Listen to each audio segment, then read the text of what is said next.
To ensure you have the best strategy to prove that you can sponsor yourself as a student in Canada, these are 5 important things you should take into consideration. The very first thing is know your costs. You are required by IRCC to prove that you can sponsor yourself at least for the first year and your living expenses. Knowing your costs should be one of the first things you should take into consideration when choosing a school. Some programs are more expensive at some universities than it is in other universities. Let's say, for example, a particular program in province like Ontario, in cities like Toronto, may be far expensive than in New Brunswick or in Nova Scotia. You know your pockets, you know what you can afford.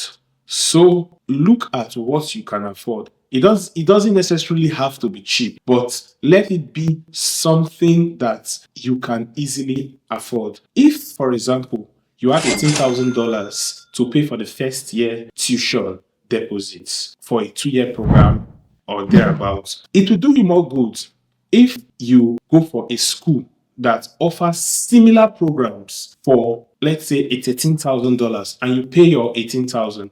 That will not only pay your first year tuition, it will also pay part into your second year, thereby reducing the financial burden on you. The second thing you have to put into consideration is pay for your education. Pay for your education. Yes, the school might tell you, give us an initial deposit of $2,000. Yes, you can pay that. But because of the recent changes and the regime that they are doing right now, it's visa cap. So they give visa or study permits to the most qualified students or the most students that they think will not be a financial burden to the system. You don't want your application to be rejected because of insufficient funds. So pay for your education. I would normally recommend, it depends on the school that you're going for, but at least if you can pay 10,000 Canadian dollars as your deposit, or better still, if you have the finances, pay for your tuition deposit. Pay for the full 1-year tuition deposit.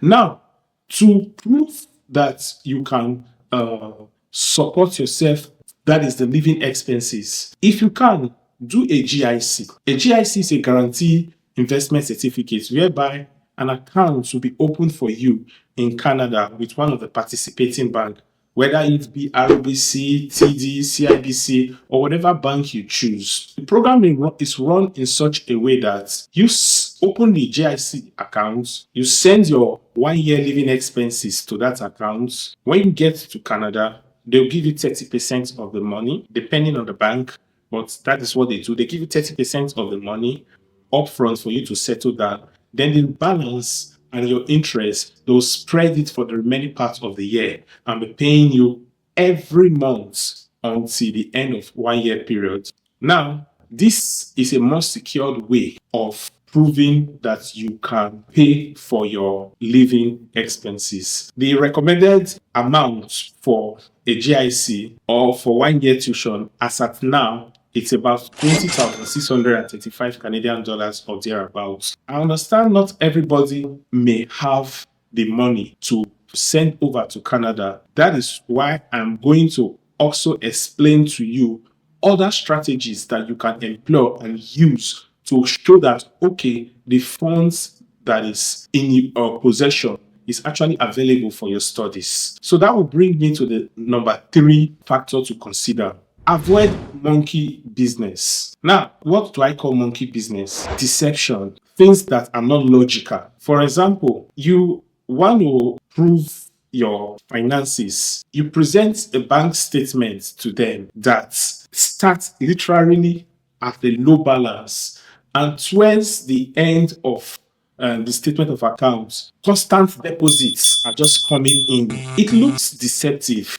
That would definitely raise red flags. Anything that will raise red flags, avoid it totally. It is not worth it, because they will look at it and they will say, your bank balance, it started low and the money was just deposited in, they have a feeling that you did this just to deceive the consular officer for the purpose of the visa, and they are not actually sure that this money is actually available for your studies purpose.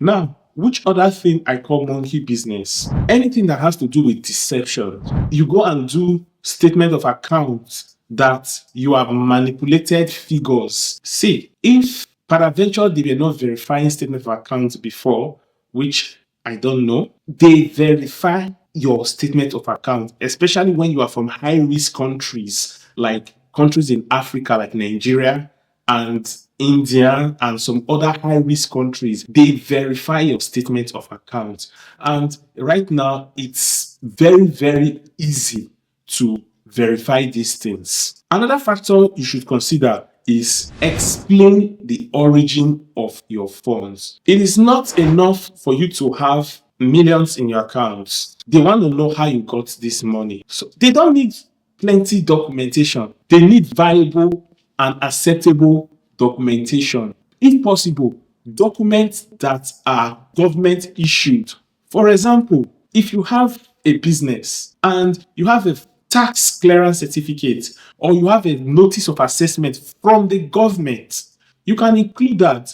So let's say, for example, I have included all my business registration documents and I claim that my company is making 100 million per annum. How do I prove that? The best way to prove it is to show via my assessment, my tax clearance. Now, it is not a must you must include tax clearance, but what I'm saying is whatever you are claiming, make sure you have substantial documents to back this claim.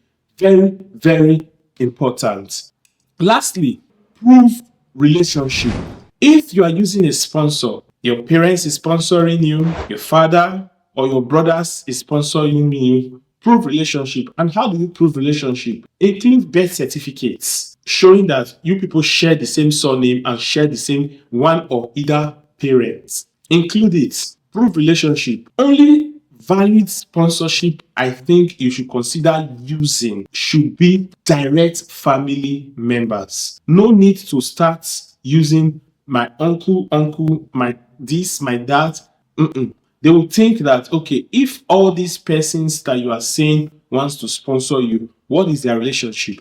Why or what is their motivation? What is their reason? If they withdraw their sponsorship, it means that you don't have any means of sponsoring yourself. So that is why I say ensure you prove your relationship. That being said, a good strategy would be, let's say I want to study personal support worker. I can take a look at schools in provinces that are not too expensive, and I can get this admission in such province. Then I pay my tuition. Mind you, I ensure I pay minimum of $10,000. Then to show that I have the funds or the available funds, I don't want to do a GIC. Maybe probably because the money is not 100% available to stock and to keep for 1 year. What can I do? The very first thing I will do is, whatever money I have, I will convert them to US dollars and store in a domiciliary account, because you are aware that the level that the dollar to the naira fluctuates, it just kills the value in the bank. So in order to preserve the value, since I might be having that money for up to 4-6 months and I'll be using it for my education, so let me just store it in a currency that it's easy to use and it won't lose much value. So that is why I chose to store money in the US dollars. So once I have gotten my money stored in the US dollars, 4 months, for a minimum of 4 months, I'll keep that money there. Then I will ensure that, okay, my bank statements, my pay slips from my company, the company that I work, I gather them. Or if I am a business person, I will ensure that all the documents to prove that I have these funds sufficient for me, I'll make sure that I have this money available. And that is it. All right, thank you very much. I believe you have found value in our content.